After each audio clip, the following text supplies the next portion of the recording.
নমস্কার, আমি কল্যাণী মিত্র ঘোষ।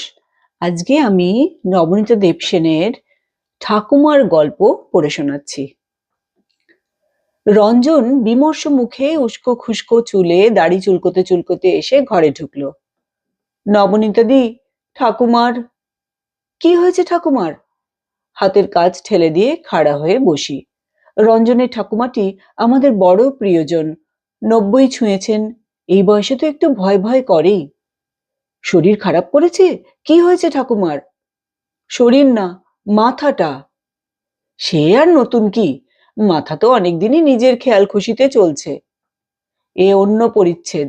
ভীমরতি এখন ভয়াল পরিণতির দিকে। শনৈ শনৈ রঞ্জনটাকে নিয়ে বড় ঝামেলা। দুটো কথা বিশ্বাস করি তো পরের তিনটে করি না। মুখ চোখ দেখলে কিছুতেই টের পাওয়া যাবে না সত্যি বলছে না গুল মারছে। দুটোই তো অবিকল এক রকম ভাবে পরিবেশিত হয়। সত্যিটাকে মনে হবে গুল, আর গুলটা সত্যি। বিশ্বাস করতেও ইচ্ছে হয় না, আবার বিশ্বাস না করলেও ঠকে যেতে পারি। ঠিক করে বল তো দেখি কি হয়েছে। ঠাকুমার আমার প্রিয় মানুষ হবার বহু কারণ রয়েছে, তার কয়েকটা বলতে পারি। ধরুন, আপনি বনের মধ্যে হঠাৎ একা রাত্রিবাস করতে বাধ্য হয়েছেন, আপনার ভয় করছে। তখন যদি ঠাকুমা থাকতেন আপনার কাছে, তিনি আপনার বালিশে 3 বার থাবড়া মেরে একটা মন্ত্র পড়ে দিতেন। মন্ত্রটা জরুরি, শিখে রাখুন। আমার তো যাযাবর স্বভাব, এখানে সেখানে হট্ট মন্দিরে শয়ন করার সময় এই মন্ত্রটা খুবই কাজে লাগে। বালিশে 3 থাবড়ার পর বলুন, কপ ফোল, কপ ফোল, কপ ফোল। সাপ চোরা বাঘা তিনে নিষ্ফল, নিষ্ফল নিষ্ফল। যদ্দূর যায় কপ ফোলের এই রাও, সাপ চোরা বাঘা তিনে না বাড়াও পাও। যদি বাড়াও পাও, দোহাই আমার ওস্তাদের মাথা খাও। মন আমার গুরুদেবের পায়, ওম গুরুদেব শিব, গুরুদেব শিব, গুরুদেব শিব, ওম। পরবর্তী স্টেপ, 3 বার 3 দিকে ঘুরে ঘুরে ভক্তি ভরে নমস্কার নিবেদন। সেই মন্ত্র অবশ্যই শুনতে পাবে জগতের যত সাপ চোর আর বাঘের দল। 3 গোষ্ঠীর কেউই আর পা বাড়াবে না। এদিকে ওস্তাদের বাঁধন দেওয়া আছে না, একেবারে নিশ্চিন্তি। শুধু আরশোলা আর মাকড়সার জন্যে ঠাকুমার কোনো মন্ত্র আছে কিনা জেনে নিতে হবে, এইটাই বাকি। ঠাকুমার কীর্তি কাহিনী কি অল্প? খুব বিশিষ্ট মহিলা। এই সেদিন নীল আর্মস্ট্রং যে চাঁদে বেড়াতে গিয়েছিল, সেটাই টিভিতে আবার করে দেখাচ্ছিল। নাতিরা গিয়ে ঠাকুমাকে বলল, ঠাকুমা শুনেছ কি হয়েছে? কি দেখলাম টিভিতে? চাঁদে মানুষ নেমেছে। কি? তুমি কি কইলা মনু? চাঁদের কথাটা কি কইলা? চাঁদে গিয়া মানুষ নামছে ঠাকুমা, চাঁদ আর দূরে নাই। নামছে কও কেন? উঠছে কইতে হয়। মানুষ আকাশে নামে কি কইরা? চাঁদে তো ওঠা লাগে, এই কি পুষ্করিণী? তা সেই মানুষ করছে কিরা চাঁদে যাইয়া? ওই তো হাঁটাচলা করছে, মানে ভেসে বেড়াচ্ছে আর কি, পা ডুবে ডুবে যাচ্ছে। তো ভালো করে হাঁটা যায় না চাঁদের মাটিতে। হারে, পাও তো ডুইব্বা যাইবই, বর্ষাকাল না। এক্কেরে ভাইসা বেড়াইতেছে বেচারা। আহা হা, তা অহন না যাইয়া সুখা সিজনে যায় নাই কেন? অহন তো আকাশেও মাঘ, বিদ্যুৎ চাঁদে যাওন কি সহজ ভ্রমণ? পথখান কি কম? দেখা মনে হয় কাছেই চাঁদ, কিন্তু বহু দূর। কত দূর জানো? এক্কেরে হিমালয় পর্বত টর্বত পার হইয়া কৈলাস পর্বতের কাছে বলেই হাত জোর করে নমস্কার। ঠাকুমার অভিনবত্ব বিভিন্নভাবে প্রকাশ পায়। সবাই মিলে গুলতানি করছে নাতিরা, ঠাকুমা গুটি গুটি উপস্থিত। ও মনু, তোমরা করো কি? 3:30টার এরোপ্লেন উইরা গেল, অহন তোরা চা খাইবি না?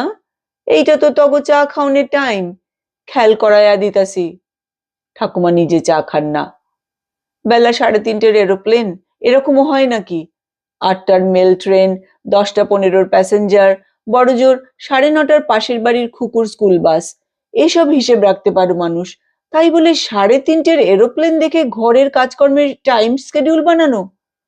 হ্যাঁ, 3:30টার সময় আকাশ দিয়ে একটা জেট প্লেন যায়, এবং ঠাকুমা তাই দিয়ে বিকেলটা শুরু করেন। লও লও, সব তাস গুছাও এইবারে, চায়ের টাইম। 3:30টার এরোপ্লেন উইড়া গেছে গিয়া সেই কখন। সেই ঠাকুমার কি ভীমরতি হয়? তবে হ্যাঁ, ওর মাঝে মাঝে খেয়াল চাপে, নানা রকমের উদ্ভট খেয়াল। নাতিরাও তার মোকাবিলার জন্য সদা সর্বদা প্রস্তুত। ওই ঠাকুমারই নাতি তো তারা। যেমন একদিন ঠাকুমার মনে হলো সকলেই তাকে গঙ্গা স্নান করাবে বলে কথা দিয়েছিল, কিন্তু কেউ কথা রাখেনি। যেমনই মনে হওয়া অমনি অ্যাকশন শুরু। একই কথা নন স্টপ রিপিট করে যাবার অদম্য ক্ষমতা অনেক ঠাকুমারই থাকে, ওরও আছে। সকাল থেকে যাকেই পাচ্ছেন তাকেই কথাটা একবার বলে নিচ্ছেন। ও মনু তপন, ও ভাবধন চন্দন, আরে আরে রঞ্জইন না, পলাও কোথায় তোরা? তোরা যে কইছিলা তোমারে গঙ্গা চান করাইতে লইয়া যামু ঠাকুমা, তো কই লইয়া গেলি না তো? ও বৌমা, একবারটি গঙ্গা চানে লইয়া যাবা আমারে? ও তারাপদ, তোমার মায়েরে একবার গঙ্গা চান করাইয়া আনবা না তুমি? লয়া চল না বাবা, গঙ্গায় 2টা ডুব দিয়া আসি গা, বড় প্রাণে লয়। অবশেষে নাতিরা ঠাকুমাকে পাঁজা কোলা করে তুলে, 2টো ঘর পার করে, দাওয়াই নিয়ে এসে, সিঁড়ি দিয়ে উঠোনে নামিয়ে এনে বলে, এই তো গঙ্গা, গঙ্গায় এসে গেছি ঠাকুমা, স্নানটা তবে সেরে নাও চটপট। ঠাকুমা চোখ বড় বড় করে রোদ খটখটে উঠোনের দিকে তাকিয়ে বললেন, বাপ রে, জোয়ার আইছে, ইস কি বড় বড় ঢেউ, সমুদ্রের মতো লাগে। তারপর নাতিদের বললেন, আরে তারা আমারে ধইরা থাক, আমি তো স্রোতে ভাইসা যাইতেছি, গায়ে তো শক্তি নাই, ও জলের কি টান। নাতিরা ঠাকুমাকে ধরে রইল। ঠাকুমা চোখ বুজে নাক টিপে ধরে গুনে গুনে 3টি ডুব দিয়ে উঠলেন, বিড়বিড় করে মন্ত্র আওড়াতে আওড়াতে।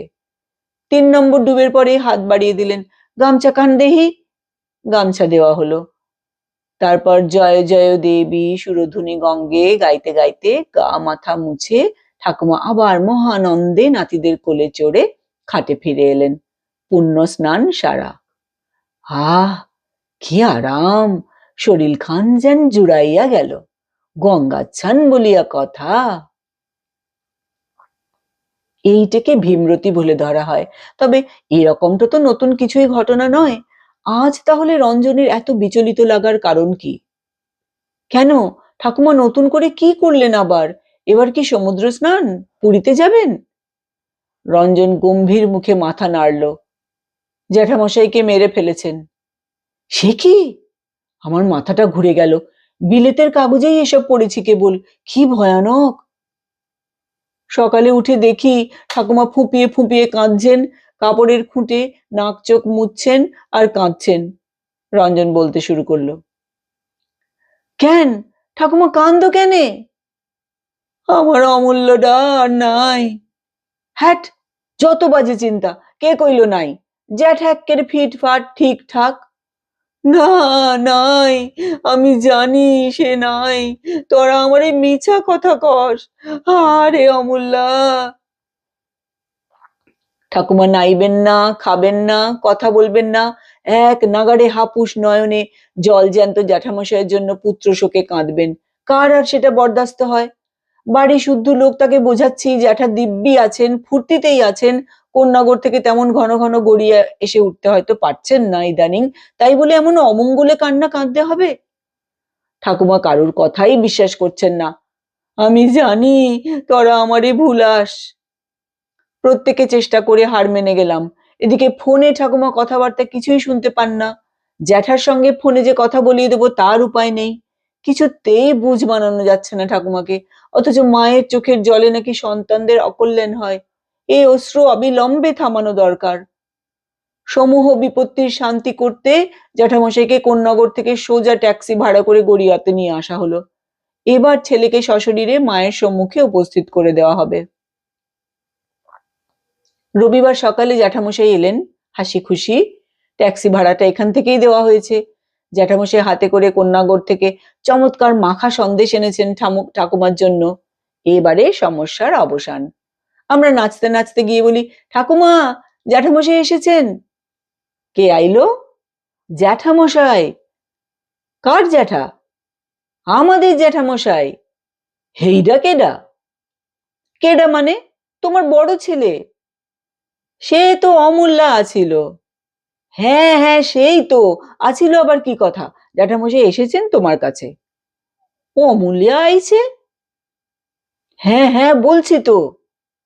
অমূল্যা এই বাসাতে আইছে? আজ্ঞে হ্যাঁ। তবে আর বলছি কি, এই বাসাতেই আইছেন আমাদের জ্যাঠামশাই, তোমার অমূল্য। আইলো কেমনে?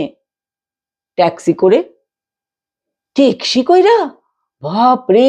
খাড়াও দিনি, কাপড়খানা পাল্টায়া লই। তাড়াতাড়ি তোরঙ্গ থেকে একটা তসরের কাপড় বের করেন। হুড়োহুড়ি করে সেটি গায়ে জড়িয়ে সুতির কাপড়টা খুলে রেখে ঠাকুমা বলেন, কই গেল অমূল্যা? দাও, আরে ডাইক্কা দাও। ঠিক কথা কও তো মনু। জ্যাঠামশাই ঘরে ঢুকে যেই নিচু হয়েছেন প্রণাম করতে, ঠাকুমা ঠিকরে সরে গিয়ে হা হা করে উঠলেন, আহা থাউগা থাউগা, পড়নামে কাজ নাই।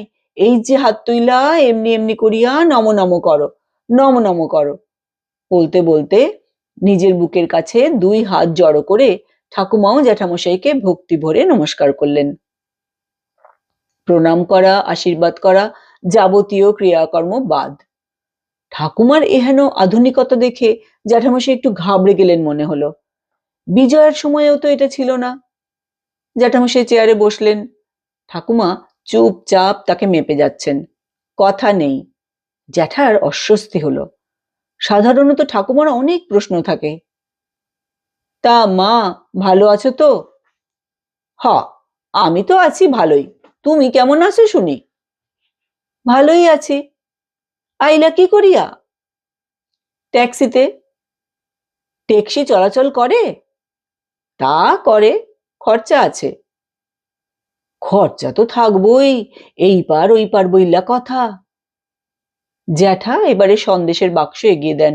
মা, তোমার লাইগা সন্দেশ আনছি। থাক, ওইখানেই রাইখা দাও। সন্দেশও বানাই নাকি? বাবা! কেন বানাবে না? বেশ ভালো সন্দেশ, অন্যরকম, একটু খেয়ে দেখো। থাক, খাইয়া কাম নাই। ভালো না হইয়া পারে? ওই থিক্কা আনছো? সহজ কথা, এক্কেরে ওই পার থিক্কা। ওই নামেই এপার ওপার, সবই এক মা। ঠাকুমা একটুক্ষণ চুপ করে থাকেন। তা খাও কি? মানে? মানে ভাত টাত খাইতে পারো? হ্যাঁ। ভাত টাত খেতে পারবো না কেন? রান্ধিয়া দেয় কে? কেন, তোমার বৌমা। হা হা, এইটা তুমি কি কইলা অমূল্যা? বৌমাও? ঠাকুমা ডুকরে ওঠেন। বৌমাও? হায় হায় রে, আমার এই খবরটাও কেউ দেয় নাই। আমারে কেউ কিচ্ছুই কয় না। বৌমার খবর খান আমারে দিলই না। ঠাকুমা ফুপিয়ে ফুপিয়ে কাঁদতে শুরু করে দেন। জ্যাঠা এবারে মৃদু লাঠিচার্জের মতো মৃদু ধমক লাগান। কি আবার খবর দিব? শুধু শুধু কাইন্দ না তো মা। তার যদি খবর কিছু হইতো তোমারে দিতই। ছেলের বকুনি খেয়েই ঠাকুমার কান্না বন্ধ। নাক চোখ মুছে, তা কও, বৌমা আছে কই? ঘরেই, যাইব কেনে? তা ভালো, তা ভালো। লগে লগে আছোই দুজনে, সেই ভালো। রান্ধিয়া বাড়িয়া দিতাছে, সেইখানে যাইয়াও সেবা যত্ন পাইতাছো বইমার, শুইনাও শান্তি। জ্যাঠামশাই দিশাহারা, কিছুতেই ঠাহর পাচ্ছেন না। ঠাকুমার আসল সমস্যাটি তাকে জানানো হয়নি। ছেলেকে দেখতে চান, মন কেমন করছে ছেলের জন্য, এইটুকুই বলা হয়েছে। জ্যাঠামশাইয়েরও নয় নয় করে তো বয়স 75-এর ওপরে। ওসব অলক্ষণে কথা তাকে খুলে বলা যায় না। জ্যাঠামশাইয়ের মনে মনে নানা রকম হোঁচট লাগছে, কিন্তু একটা জিনিস তিনি গিলতে পারছেন না। মা, কও দেহি, তুমি আমারে প্রণাম করতে দিলে না কেন? ঠিক কইরা কও। জিভ কেটে মাথা নেড়ে ঠাকুমা বলছেন, ছি ছি, প্রণাম করতে হয় নাকি?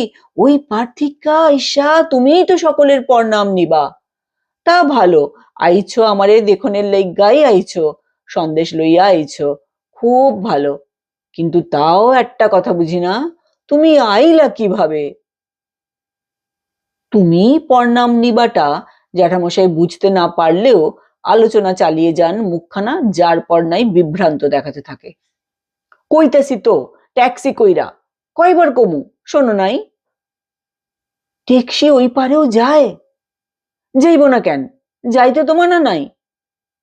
না মানে, আচ্ছা তুমি নিচে আইলে কিভাবে, হেইডা কও, নাকি ট্যাক্সি এক্কেরে উপর অব্দি চলে যায়? জ্যাঠা এবার উদ্ভ্রান্ত।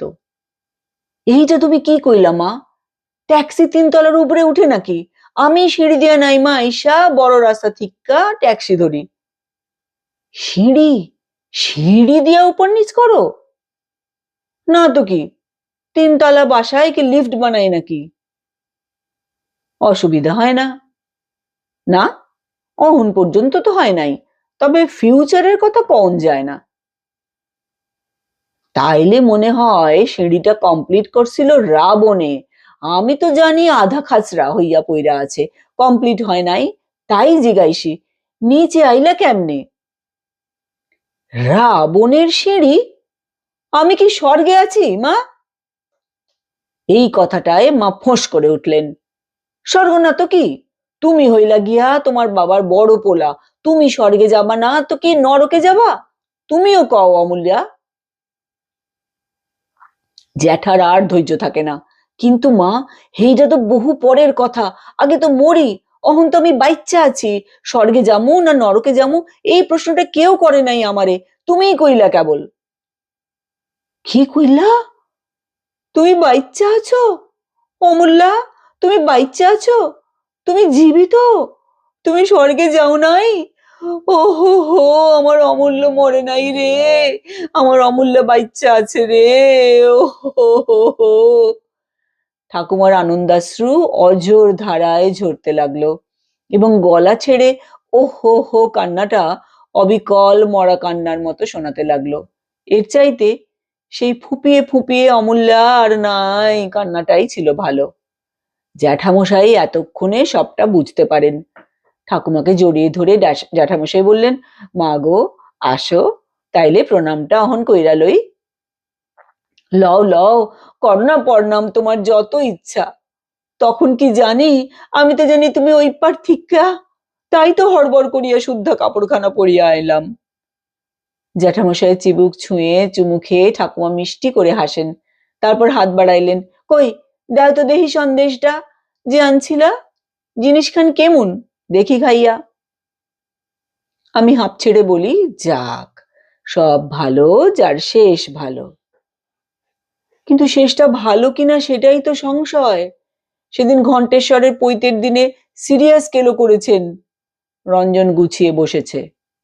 এতক্ষণে আমার চায়ের কথা মনে পড়ল। চা খাবি তো রঞ্জন? আর কি আছে, সঙ্গে কি দেবে? আজকে হয়েছে মাংসের ঘুগনি।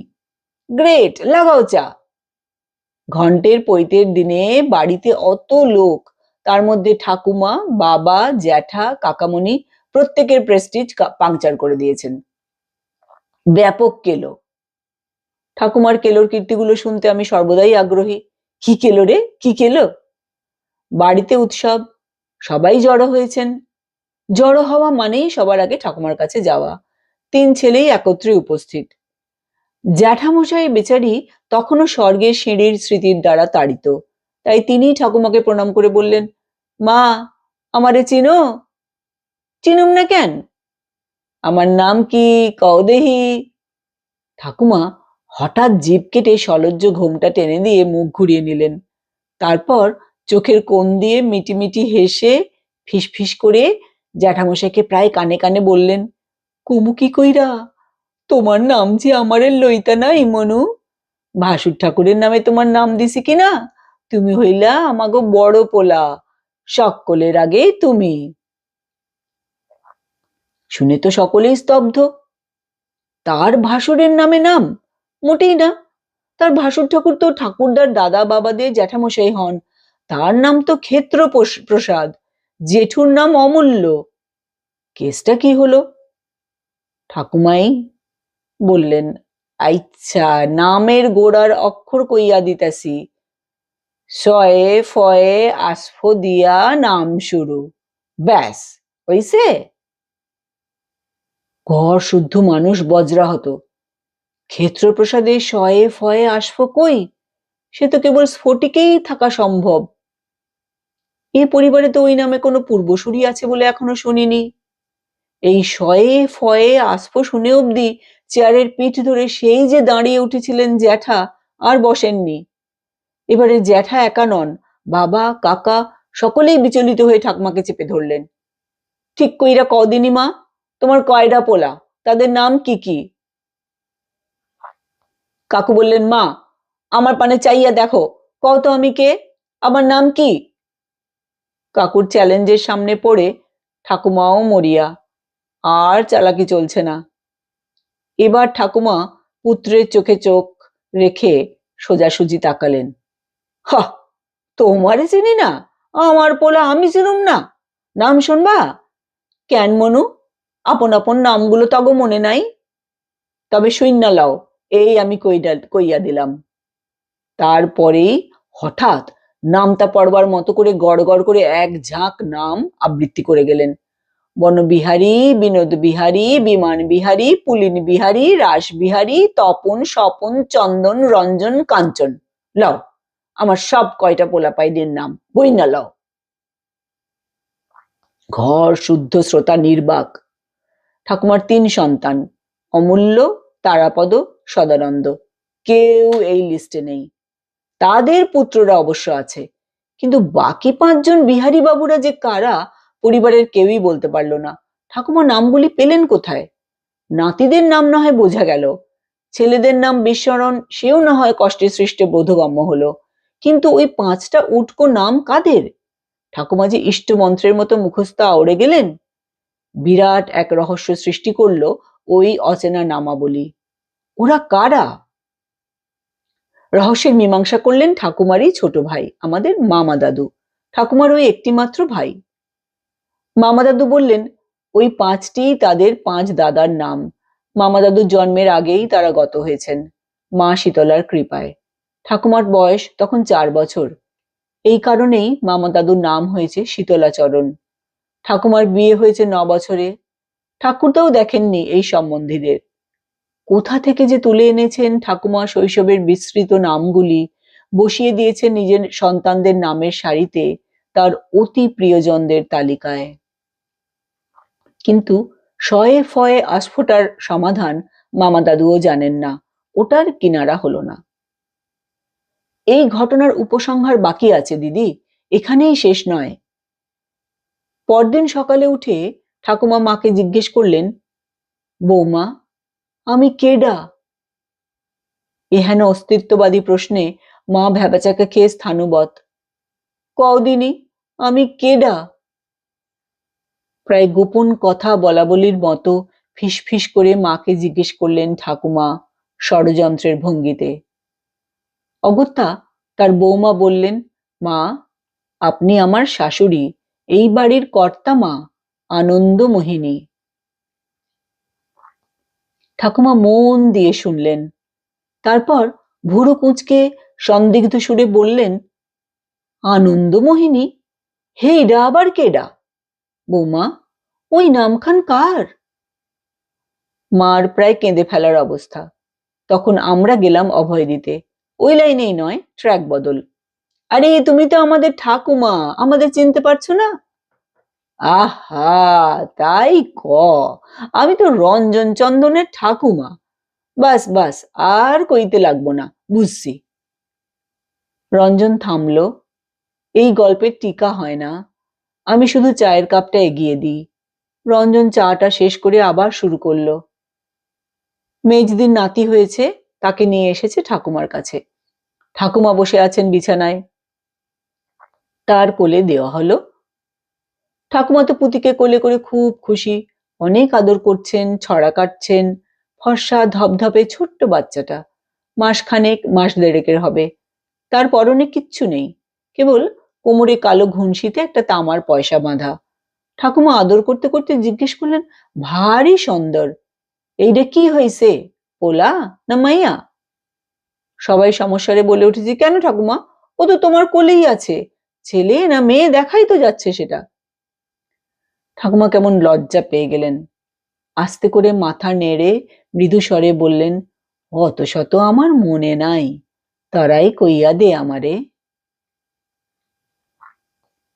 আমি এবারেও কি বলবো ভেবে পাই না। শেষে রঞ্জনই কথা বলে, এ তো একরকম, কিন্তু গতকাল যা ঘটলো সেটা ক্লাসিক। দুপুরের দিবানিদ্রার পর উঠে ঠাকুমার বেজায় ফুর্তি, ব্যাপক চেঁচামেচি জুড়ে দিলেন, সারা মুখ উল্লাসে ঝলমল করছে, কণ্ঠস্বরে বিয়ে বাড়ির ব্যস্ততা। কই রে তপইন্না, রজ্জইন্না, আমার চন্দন বুড়াটা, কই গেলি তোরা সব? আয় আয়, শীঘ্র আইসা আমারে তোল, আমারে তোল, আমারে পুড়াও সদানন্দ, ও তারাপদ, ও অমূল্যা, দৌড়িয়া আসো বাবারা, আমারে পুড়াও। আমরা দৌড়ে যাই, ও ঠাকুমা হলো কি তোমার? ও কি অকথা কুকথা বলছো? আহা, আমারে পুড়াইবি আর কখন? আমি তো মসি, রাইতেই মইরা গেছি, তোরা কেউ বোঝো নাই। আর বিলম্ব না, জলদি জলদি পুরা আমারে, রাইত হইলে তো মুশকিল, দিনে দিনেই লইয়া চল। ছি ঠাকুমা, অমন বলে না, তুমি মরবে কেন? 60, তুমি মরনি। হ হ, আমি মরছি, আমি মরছি, আমার পোলাগুলো গেল কই, ডাইকা দে, পুরাইতে ক আমারে। আরে না ঠাকুমা, মরনি তুমি, এই দেখো, মরলে কি ব্যথা লাগে? বলেই সাবধানে ঠাকুমার পায়ে এক রাম চিমটি। উহ, ইস কি ফাজি, মরা মানুষের ব্যথা দেয়, মরছি তবু জ্বালাস, তখন লজ্জা শরম নাই? আহা, মরা মানুষকে কি ব্যথা দেওয়া যায়? তাহলে তো পোড়ালেও তুমি ব্যথা পাবে, পাবে না? তুমি বেঁচেই আছো ঠাকুমা, জিন্দা মানুষ তুমি। তোরা পোলা পাইন, তোরা কিচ্ছু বোঝো না, আমি বাসি জ্যান মরছি, আর তোরা কও মরি নাই। ল ল, আমারে পুরাইতে ল। না গো ঠাকুমা, সত্যি বলছি, তুমি মরনি, তুমি স্বপ্ন দেখেছো, স্বপ্ন। চিমটিতে ব্যথা পেলে দেখলে না? স্বপন ছিল ওইটা? হ্যাঁ ঠাকুমা, স্বপ্ন। মরি নাই? না না, মরবে কেন? ঠিকঠাক কইতাছো তোমরা?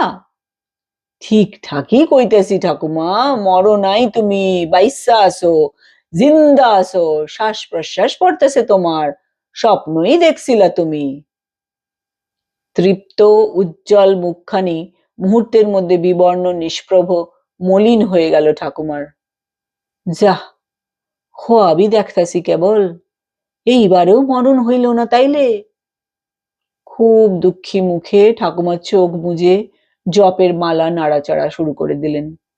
আপন মনেই বললেন, মরি নাই, ধুর সাই। রঞ্জন চুপ করে গেল। স্তব্ধতা ভেঙে আমি বলি, ঘুগনিটা খা, ঠান্ডা হয়ে যাচ্ছে। তারপর, আজকে কি বলছেন ঠাকুমা? আজ কেমন মুড? আজ আজ যখন আমি বেরুচ্ছি, আমাকে বললেন, রঞ্জইন্না, তুমি কি নয়াপাড়ায় যাও? নয়াপাড়ার দাদুরে একবার দেখা আইসো, ঘর দুয়ার সব বানের জলে ভাইসা গেছে, শিব মন্দিরের উষা সাতালে পইড়া আছে স্ত্রী পুত্র লইয়া গরু ছাগলের লগে। আমি বললাম, হ্যাঁ, দেখে আসবো। নয়াপাড়াটা কোথায় রঞ্জন? ঠাকুমার ভেসে যাওয়া বাপের বাড়ি, 82 বছর আগেকার বন্যার খবর নিতে পাঠিয়েছেন আমাকে। নমস্কার।